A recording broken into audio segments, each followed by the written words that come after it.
What's up guys, welcome back for another YgoPro duel video. The new warrior structure deck was fully revealed a couple of days ago. Finally got some testing time and I have two different builds ready. One of them being like a quote-unquote pure build. Both builds are of course heavily focused on Isolde and the equips, because you know, God Phoenix and the equips, right? And the other cards, equipping, etc. You know, you have like the new level 4 being Evocator at 3 in the basic build here, and the other one being X-Paladin, the level 3, basically the special summon or search target for Isolde, you know, special summon it from the deck, right? So only needing 3 equips. The second build is an Orcus build, but again that will be like throughout, like near the end of the video. So in the pure version, the pure build, I think the deck is pretty straightforward. Again, 41 cards in the main deck, and the thing here is with the new, you know, the new support level 3 is basically your quote-unquote, well, it's not really the Armageddonite, but you know what I mean, it's the search target to special summon from Isolde, so only needing 3 equips. And I believe the best equip for the deck here is, of course, well, next to Phoenix Blade is DDR. DDR banishing, let's say, your Isolde or your God Phoenix from the graveyard, and then I'm looking at a card like DDR to get back either Isolde or your God Phoenix to the field. Again, so pretty much the Monster Reborn-alike effect, right? And that's also one of the reasons why I'm main decking double Inheritor. I believe that's the name, right? The Monster Reborn that's, of course, special summons from the graveyard to a zone where a Link monster is pointing towards to. So yeah, anyway, multiple extenders, multiple warrior extenders. If you have the 3 warriors on board, and that's something I'm aiming towards to, you can go for your Appaloosa. Again, that's the thing here with this particular deck is, this is not the best or top tier deck. Back in, let's say, if this warrior structure deck was released in like 2010 or 2011, this would like be fantastic, but for 2019-2020 standards, it's not enough. Definitely not enough. You can't pump out multiple negations first turn, maybe like one negation in the form of your God Phoenix, or if you have the option and the multiple extenders, you would or could be able to, let's say, put up Appaloosa as well.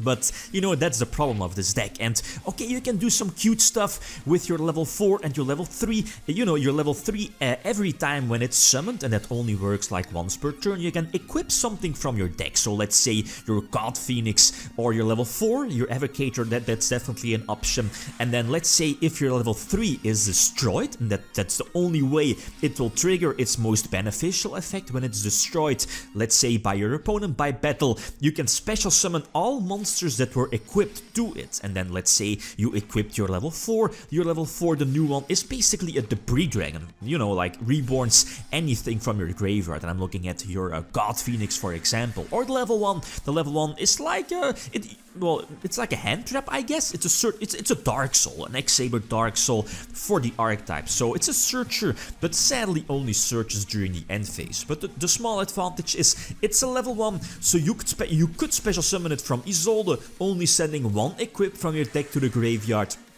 And of course, it's also searchable off of Isolde, you know, with its first effect that you can't activate the searched monster during the same turn. But again, it's a hand trap, so you could equip it during your opponent's turn to one of your monsters and probably, or you know, beneficially give you an equip card on your side of the field to send to the graveyard with your God Phoenix. And of course, be getting a search here in the end phase. So the deck can do some cute stuff, some gimmicky stuff, but again, for 2019 standards, it's definitely not enough.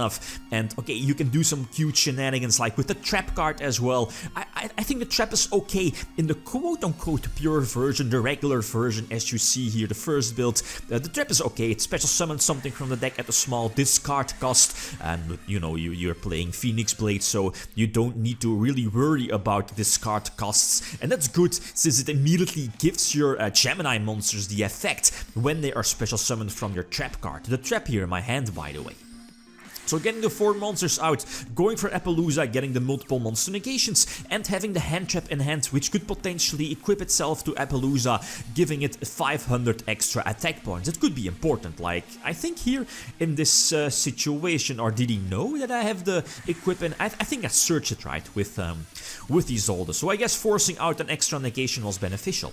Using the trap card, so discard something to special summon, you know, like a warrior here, a Gemini monster from my deck, to immediately give the effect, and then, you know, reborning the God Phoenix again, you know, like negating an extra monster effect by sending an equip from my field to the graveyard. So okay, some cute stuff here, but the problem here is that if you're drawing your level 4, it might be a brick, and the deck is not running supervised to immediately give your Gemini monsters the beneficial effect.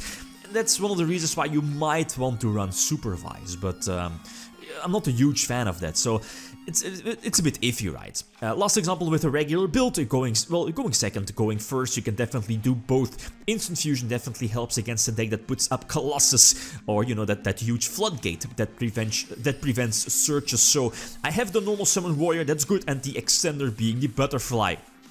And drawing the equip that gives you the extra normal summon. That's also one of the equips that I really want to, you know, add in more copies in the main deck, but again, I want to keep the deck count as low as possible, and I believe 6 equips is just fine, and 3 of them being the best, being DDR. And of course, yeah, your regular Phoenix Blade, but you know what I mean. But the equip card that gives you the extra normal summon might be okay, but the problem is that this deck, unlike, let's say, Heroes, and you know, with Stratos and Shadow Mist or whatever to, you know, actually make use of the extra normal summon, this deck, the pure structure deck, the warrior structure deck, it misses the, at least you can't really get like the full potential of the extra normal summon, unless of course you're opening very solid with, let's say, your connector, and then maybe another normal summon, another level 4 or whatever, but in most situations that won't be the case. Here in this case, okay, the equip definitely helped out protecting the Gearfried here in defense position. In attack position, it cannot be targeted by card effects, but in defense position, it cannot be destroyed by battle. So again, okay, that definitely helped out. So this is the pure build, quote-unquote pure build, but you know what I mean, just standard warrior toolbox into Isolde, facilitating your shenanigans, right?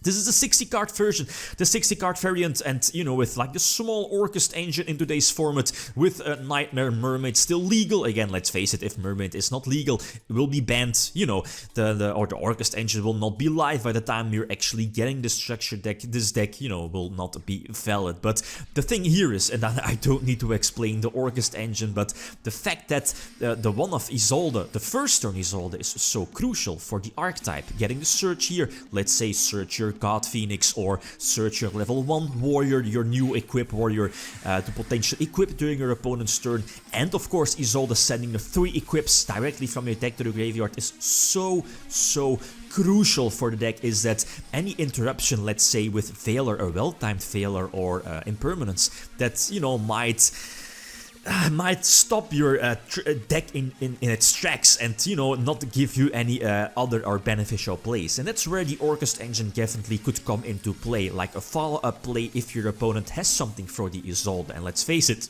if you're playing against any deck in today's format, any okay or good deck, like hand traps or whatever, stopping Isolde will not be, or preventing Isolde from hitting the field will not be that hard for basically any good deck in today's format. So having the Orchest engine as a follow-up play, or extenders in the form of Dangers or whatever, you can do so much, right? Going for Isolde, set up your graveyard, DDR, reborning something from your banished pile, setting up your Gearfried, special summon one of your banished Isoldes or whatever, again extending your plays, and yeah, having some extra protection with you know, your Orchest trap prevents something from your opponent from activating, and banishing it at the same time, and of course Dingrisu to get rid of something from your opponent, or, you know, give your protection on your side of the field. So I feel that the 60 card deck, the 60 card variant of the deck is a bit more competitive for the most obvious reasons, right? But again, I know people don't really like it that much of splashing in the Orchest engine.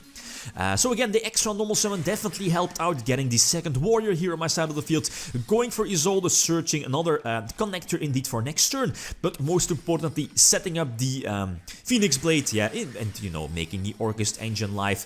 I should be able to end with, let's say, the potential Appaloosa. No Appaloosa, because, you know, using the Orchest engine, so only dark monsters now, but that's fine. Isolde being the extra, or the enabler for the extra monster zones, and making sure that I have the Orcust link on my side of the field to negate something. So okay, that's fine, but the most important thing here is that I got the multiple big monsters on my side of the field and the search during the end phase, searching DDR. So that's something I like. The new level 1 warrior can search either equips or fire monsters, so searching, let's say, your big god phoenix is definitely also an option, but due to small prizes it only triggers during the end phase, so it's a bit slow. And as you saw, is that I'm not main decking the new cards, like, you know, the continuous that these sends cards back, you know, to the bottom, to your deck indeed.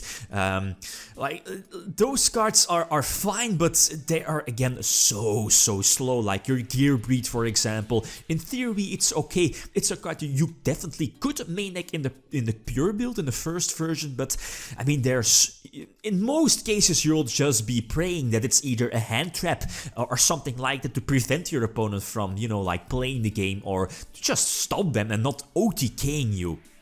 So something like Gearfried is not a main deck. Same for the new trap card like Armory Call that directly equips something from your deck, or, you know, get it to your hand and then equip it. That's cool with something like Moon Mirror Shield, but it's just too much and far too slow.